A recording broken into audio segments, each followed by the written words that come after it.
penagihan pinjol terbaru di tahun 2024. Nah, kita akan ngomongin soal cara penagihan pinjol legal di tahun 2024 ini. Apa sih yang harus teman-teman waspadai dan kenapa juga alasannya kalian gak perlu takut ketika teman-teman gagal bayar di aplikasi pinjaman online. Oke, jadi gini teman-teman ya, ketika teman-teman gagal bayar atau telat bayar di aplikasi pinjaman online, itu tentu saja memang ada konsekuensi dan juga sanksi.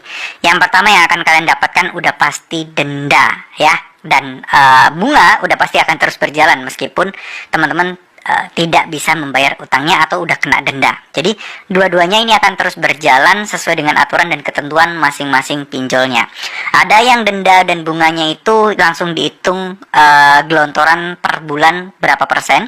Ada juga yang dihitungnya per hari teman-teman. Jadi sekali tiap hari itu semakin bertambah. Atau ada juga yang lewat 1 bulan langsung berapa persen dendanya. Nah itu ada. Nah ini udah pasti teman-teman akan kena. Nah yang kedua, sekarang pinjol-pinjol itu rata-rata udah banyak yang masuk slik OJK. Jadi udah pasti slik OJK kena. Dan teman-teman udah pasti akan kesulitan untuk melakukan pinjaman di aplikasi pinjol lainnya. Nah ini udah sanksi-sanksi yang paling sering dan secara administratif pasti terjadi. Nah selanjutnya, sanksi ketiga adalah sanksi dari proses penagihan. Proses penagihan pasti akan terus ada, akan terus mengusik teman-teman dalam tanda kutip ya, karena kalian akan diteleponin, dihubungi terus-terusan baik melalui WA, email, telepon, dan bahkan gak jarang juga yang dihubungin ke kantor ya, padahal itu sebenarnya nggak diperkenankan ya, dan memang tidak direkomendasikan oleh OJK kalau memang ada penagihan seperti itu. Tapi ya tetap aja kenyataan di lapangan banyak yang masih melakukan penagihan ke kantor atau tempat di mana kita bekerja. Nah hal ini adalah resiko-resiko yang terlihat mata ya, cuman banyak sekali juga oknum-oknum yang memelintir resiko-resikonya seakan-akan teman-teman bakal bisa masuk penjara karena teman-teman tidak bisa bayar hutangnya. Ayo, pasti banyak banget teman-teman yang pernah mendengar hal ini, terutama dari oknum-oknum tim penagihan pinjol. Harusnya nggak boleh mereka mengancam-ancam sesuatu yang sebenarnya nggak akan terjadi. Contoh, masuk penjara. Contoh, dituntut karena penggelapan uang. Contoh, dituntut karena membawa kabur uang perusahaan. Contoh, dituntut karena mengingkari kesepakatan atau perjanjian ya, dengan bentuk somasi lah, apapun itulah mereka coba layangkan kepada kalian. Intinya tujuan mereka satu, membuat teman-teman merasa gelisah, merasa panik, dan merasa tidak berdaya, dan teman-teman pengen melakukan segala cara untuk bisa segera melunasinya. Itu adalah tujuan dari tim-tim penagihan. Jadi kalau kalian merasa hal ini mengusik teman-teman, kalau teman-teman merasa hal ini membuat teman-teman kacau, stres, dan lain sebagainya, teman-teman harus ingat satu hal, bahwa secara undang-undang apapun yang kalian lakukan, minjam secara normal, minjam secara online sesuai dengan SOP berdasarkan aplikasi, itu tidak akan serta-merta membuat kalian bisa dituntut secara pidana.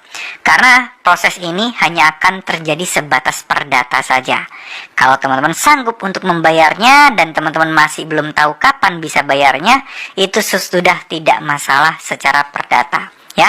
Karena kalian mau membayar, cuman memang kondisi teman-teman uangnya belum ada aja. Nah itu tidak masalah dan harusnya teman-teman tidak perlu bersikap takut, cemas, dan lain sebagainya. Resiko terberatnya juga pasti akan malu ya. Diri kita pasti akan malu kalau ada orang lain yang tahu kita telat bayar utang, tidak bisa bayar utang. Tapi itu adalah resiko yang teman-teman memang harus terima dan harus ikhlaskan dan harus pasrahkan. Karena yang membuat kalian tersiksa adalah harus menyembunyikan masalah kalian ini kepada orang lain.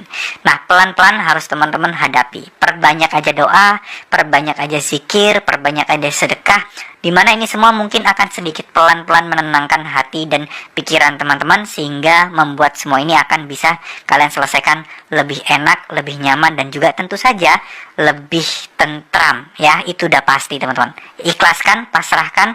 Nah semuanya pasti akan berjalan sesuai dengan ya harapan teman-teman sekalian. Tapi ingat, jangan sampai gali lubang dan tutup lubang. Tetap berusaha maksimal, bekerja maksimal, sisihkan sebagian uang untuk bayar pinjol, tapi jangan dibayarkan langsung, dikumpulkan aja dulu. Biar langsung berasa untuk pembayarannya. Barangkali ada negosiasi penghapusan bunga dan denda, itu akan jauh lebih baik. Kalau desi lapangan bagaimana? Ada beberapa pinjol yang memang mendatangkan desi lapangan ke rumah, tapi itu bukan alasan buat teman-teman untuk takut. Saya yakin teman-teman nggak takut DC-nya, takut akan DC-nya, tapi teman-teman takut akan malunya. Kalau DC itu datang, orang lain lihat, saya yakin teman-teman pasti akan takutnya ke arah sana, bukan ke yang lain-lain. Bener nggak? Ya, oke, sekian. Semoga apa yang saya sampaikan bisa bermanfaat. Terima kasih. Mohon maaf jika ada salah-salah kata. Wassalamualaikum warahmatullahi wabarakatuh.